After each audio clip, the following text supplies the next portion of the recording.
রাতের অন্ধকারে ভারতীয় জনতা পার্টির বুথ অফিস ভেঙে তছনছ করে দিল দুষ্কৃতিকারীরা। দলীয় পতাকা এবং ফেস্টুন মাটিতে গড়াগড়ি খাচ্ছে। ঘটনা উত্তর ত্রিপুরা জেলার যুবরাজনগর বিধানসভা কেন্দ্রের অন্তর্ভুক্ত পশ্চিম রাধাপুরে 14 নম্বর বুথ অফিসটি রাতের অন্ধকারে কে বা কারা এই অপকর্ম সংঘটিত করেছে। বৃহস্পতিবার এই ঘটনার খবর পেয়ে ঘটনাস্থলে ছুটে আসে এলাকার বিধায়িকা মলিনা দেবনাথ মণ্ডল সভাপতি সহ অন্যান্য নেতৃত্ব। ছুটে আসে পুলিশও। এই ঘটনায় এলাকায় উত্তেজনা বিরাজ করছে।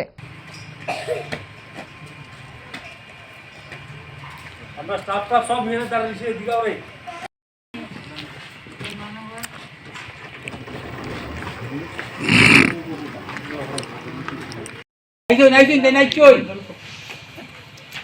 সংসারটাই খারাপ।